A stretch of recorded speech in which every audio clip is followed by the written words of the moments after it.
സംസ്ഥാന ബജറ്റ് നാളെ. തനത് വരുമാനം ഉയരാതെ സംസ്ഥാനത്തിന് കടക്കണിയിൽ നിന്ന് മോചനമുണ്ടാകില്ല എന്നതാണ് ബജറ്റ് അവതരണ വേളയിൽ ധനമന്ത്രി KN ബാലഗോപാലിന് മുന്നിലെ ഏറ്റവും വലിയ ഭീഷണി.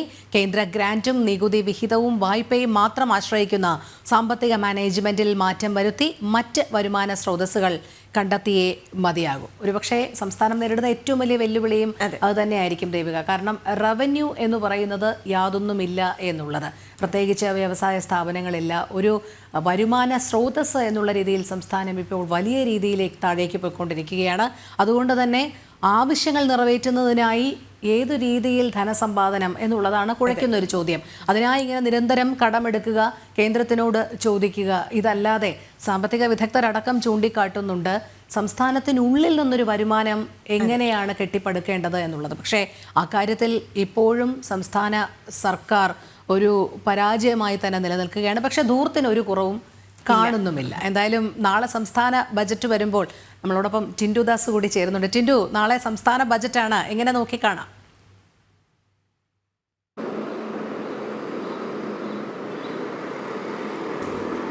ദേവിക, രോഹിണി, നമസ്കാരം.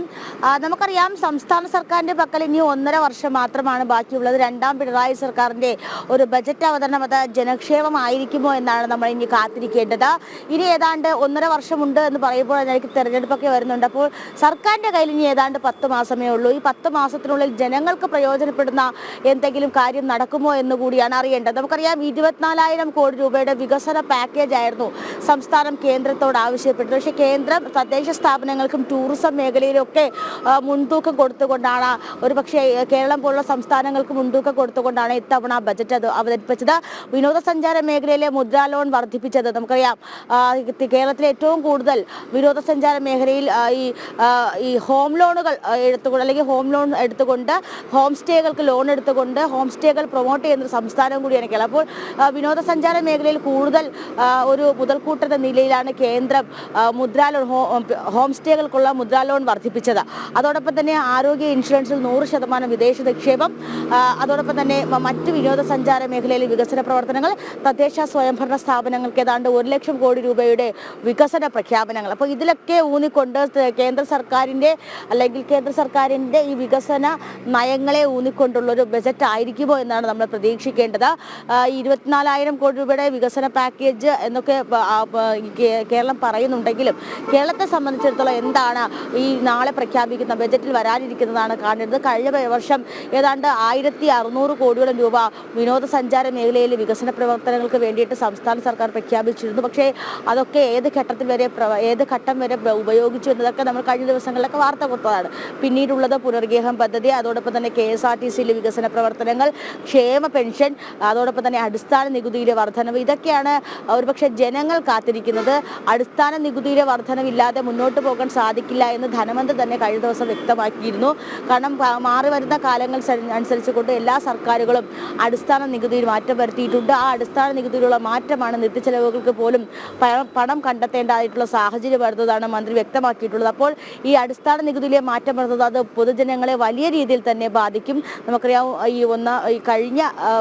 കഴിഞ്ഞതിൻ്റെ മുന്നത്തെ ബജറ്റിൽ ഇന്ധന നികുതി വർദ്ധിപ്പിച്ചുകൊണ്ടുള്ള നീക്കം വന്നു. കഴിഞ്ഞ ബജറ്റിലും ഏതാണ്ട് അത്തരത്തിൽ ജനങ്ങളെ ഒരു ബുദ്ധിമുട്ടിക്കുന്ന രീതിയിലുള്ള ഒരു പ്രഖ്യാപനങ്ങളൊക്കെ ഉണ്ടായിരുന്നു. ഇനി ക്ഷേമ പെൻഷനിലെ വർധനവാണ്.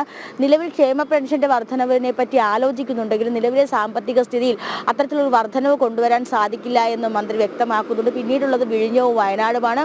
വയനാടിന്റെ പുനരധിവാസ പ്രവർത്തനങ്ങൾക്ക് വേണ്ടി കൂടുതൽ പ്രഖ്യാപനങ്ങൾ ഉണ്ടാകുമെന്നാണ് നമുക്ക് പ്രതീക്ഷിക്കാൻ സാധിക്കുന്നത്.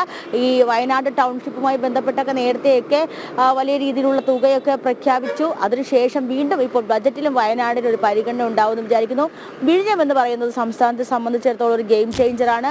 അപ്പോൾ എല്ലാ പ്രഖ്യാപനങ്ങളും വിഴിഞ്ഞത്തിന് വേണ്ടിയിട്ടൊരു തുക വകയിരുത്തുകയും വ്യവസായം മുൻനിർത്തിക്കൊണ്ടുള്ള പ്രവർത്തനങ്ങൾക്ക് തുക വകയിരുത്തുമെന്നും പ്രതീക്ഷിക്കുന്നു. പക്ഷേ കഴിഞ്ഞ വർഷത്തെ പ്രഖ്യാപനമൊക്കെ നമുക്കറിയാം, റിംഗ് റോഡുമായി ബന്ധപ്പെട്ട് കിടക്കുന്ന പ്രശ്നങ്ങളൊക്കെ ഉണ്ട്. റിംഗ് റോഡുമായി ഈ സ്ഥലമേറ്റെടുപ്പുമായി ബന്ധപ്പെട്ട് കിടക്കുന്ന പ്രശ്നങ്ങൾ, തുറമുഖവുമായി ബന്ധിപ്പിക്കുന്ന റെയിൽവേ കണക്ടിവിറ്റി, അതോടൊപ്പം തന്നെ മറ്റ് റോഡ് കണക്ടിവിറ്റി തുടങ്ങിയവയൊക്കെ ഇതുവരെ ഒരു ഘട്ടം പോലും ആരംഭിക്കാൻ സംസ്ഥാന സർക്കാർ സാധിച്ചിട്ടില്ല.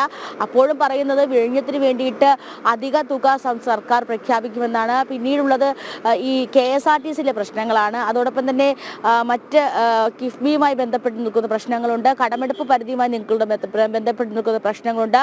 കിഫ്ബി കഴിഞ്ഞ വർഷം കിഫ്ബിയെ മാറ്റി നിർത്തിക്കൊണ്ട് ലോകബാങ്കിന്റെ സഹായമാണ് കാർഷിക മേഖലയിലേക്ക് കൊണ്ടുവന്നതെങ്കിലും പക്ഷെ ആ പ്രഖ്യാപനങ്ങളൊന്നും എവിടെ എത്തിയിട്ടില്ല.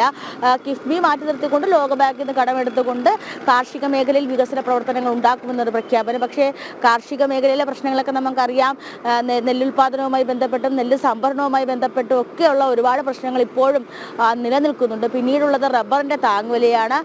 അത് കഴിഞ്ഞ തവണ താങ്ങുവില വർദ്ധിപ്പിച്ചെങ്കിലും കർഷകന് സഹായമാകുന്ന രീതിയിലുള്ള ഒരു വർധന ഉണ്ടായിട്ടില്ല എന്നൊരു ആക്ഷേപം നിലനിൽക്കുന്നുണ്ട്. പിന്നീടുള്ളത് വന്യജീവി പ്രശ്നങ്ങൾ, അതോടൊപ്പം തന്നെ മലയോര മേഖലയിലെ പ്രശ്നങ്ങൾ, തീരദേശ മേഖലയിലെ പ്രശ്നങ്ങൾ, അവയൊക്കെ വലിയൊരു കൂമ്പാരം പോലെ സർക്കാരിന്റെ മുന്നിൽ നിൽക്കുന്നുണ്ട്.